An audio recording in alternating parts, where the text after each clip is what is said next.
Buga Vandim. Se inscreva. Bora pra aula então?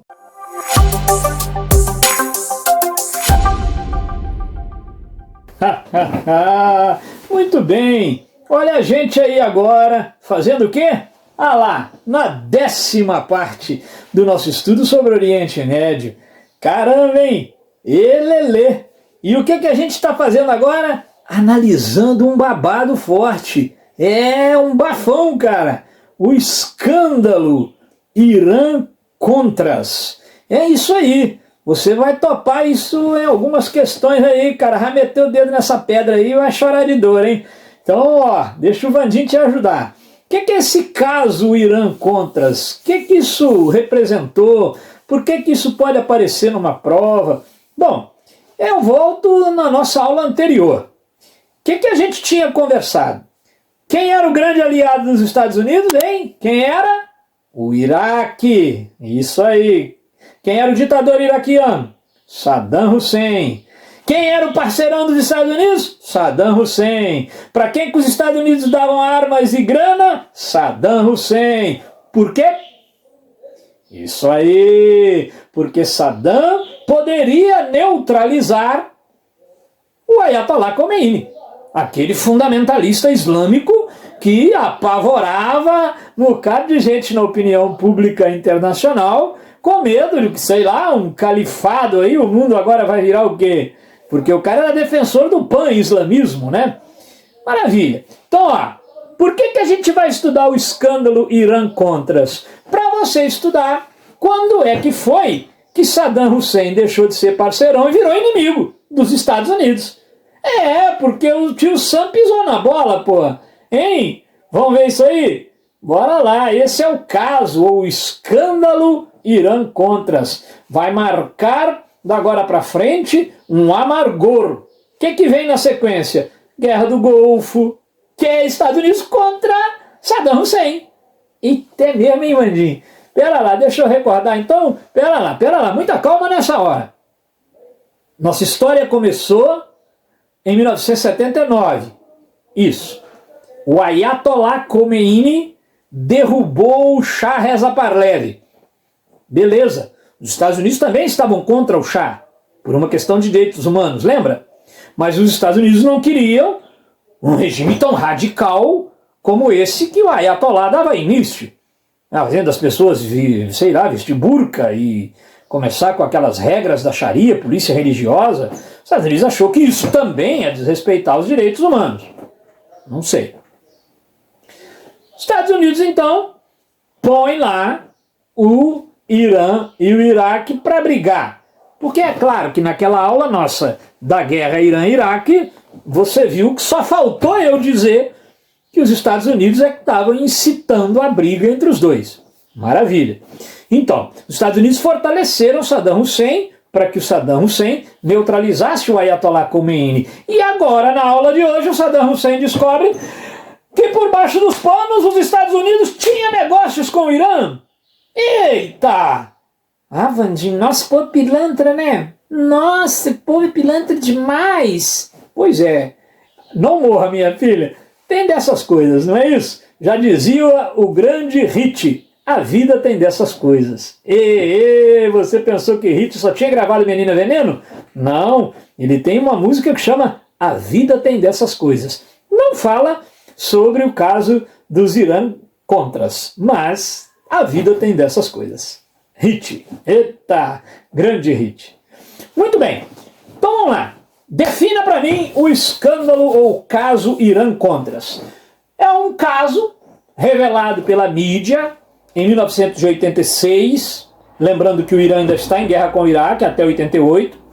Em 86, em plena guerra, já no finalzinho da guerra, a mídia norte-americana revela um furo de reportagem que dava conta de que os Estados Unidos, aliados ao Iraque por cima dos panos, por baixo dos panos, facilitava o tráfico de armas para o Irã e recebia por isso. Caraca, mas o Irã estava sob embargo internacional? Isso, o Irã estava sufocado. E nunca imaginei que os Estados Unidos, grande aliado de Saddam, É que fosse furar por baixo dos panos o bloqueio, o que foi? Os Estados Unidos estavam com a cabeça aonde nessa aí? Pois é.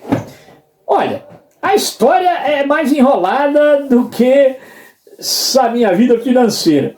Eu vou dizer para você o que tem aí por trás, mas vamos bem devagar, respirando. Olha só.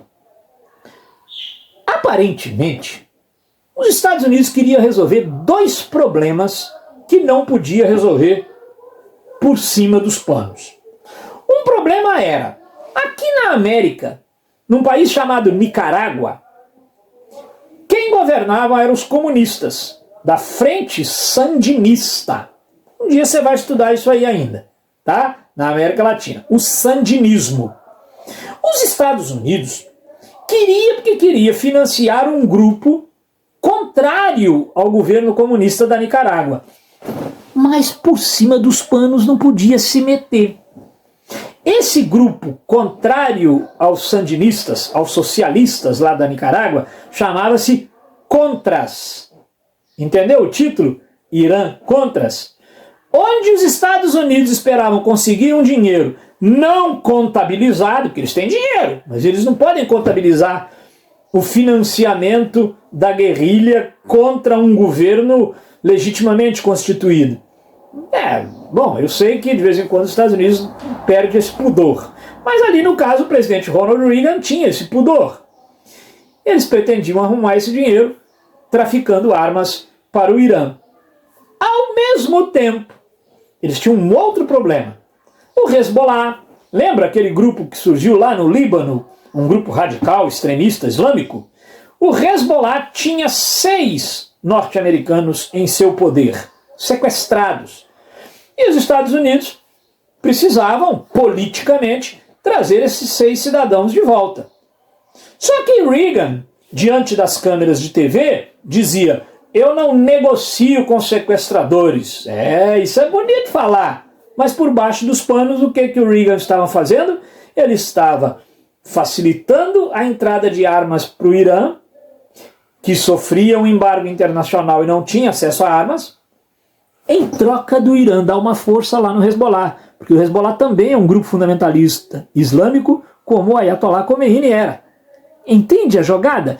Então, tem a ver com a Nicarágua e tem a ver com esses 6 reféns. E tem a ver com aquilo que eu e você conhecemos, que é muito da vida. Coisas que não podem aparecer, que não devem, porque não são muito transparentes. Aquilo que a gente tem em nossa vida e que a gente varre para debaixo do tapete. Pode ser que a gente dê sorte de continuar debaixo do tapete. Pode ser que não. O ideal, a gente vai aprendendo com o tempo e depois de tanto remorso, é que a gente não tenha nada a esconder, que a gente leve uma vida transparente. Mas no jogo político internacional, isso não pode ser dito assim com tanta ingenuidade. A gente sabe que tem muito jogo sujo e muitas questões políticas interessam. Maravilha. Bom, Bandim, qual é o desfecho do negócio? Bom, quando vazou, o Reagan negou. Eu não sei, não tem isso não, isso é mentira e tal. Mas a imprensa, você sabe como é, né?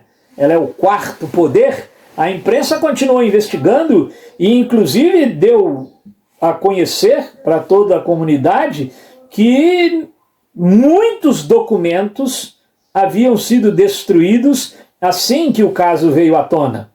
Então o Reagan teve que lidar com essa evidência de destruição de documentos ligados ao caso. Por fim, aconselhado talvez pelos seus conselheiros, o Reagan mudou a versão. Ele disse: olha, o caso aconteceu e eu assumo a responsabilidade, mas eu não sabia. Isso foi feito sem que eu soubesse. De fato, nada foi provado nesse sentido. Se tivesse sido, ele teria sofrido um processo de impeachment. Dessa ele escapou. E as consequências, Bandim? Bom, as consequências estão aí. 11 funcionários foram condenados, foram perdoados lá no governo de George Bush, e o Saddam Hussein descobriu quem era de fato o seu parceirão. Para muitos analistas, sobretudo do mundo islâmico, ficou uma grande mágoa. Por quê? Muitos disseram assim, a leitura que muitos fizeram desse fato foi a seguinte: Olha só os Estados Unidos. Colocou dois países irmãos para brigar, Irã e Iraque. Talvez eles não tivessem brigado se não fosse os Estados Unidos incitando o Saddam contra o Khomeini. E no final das contas, parece que os Estados Unidos esqueceu que era parceiro do Iraque e ajudou o Irã. Fica parecendo que os Estados Unidos não tinham interesse que essa guerra Irã-Iraque terminasse nunca, porque ele estava lucrando com os dois lados, vendendo armas para o Iraque e vendendo armas para o Irã. Ou seja, ficou feio na fita, né? Ficou feio na fita. Força na peruca que nós estamos precisando. Terminou de assistir? Gostou? Nem doeu, né? Então agora vai lá, se inscreva no nosso canal, espalhe a boa nova, vira e mexe, tem um vídeo novo por aqui. Se não tiver também, não te devo nenhuma satisfação, mas vai entrando aí que aparecem as coisas, tranquilo?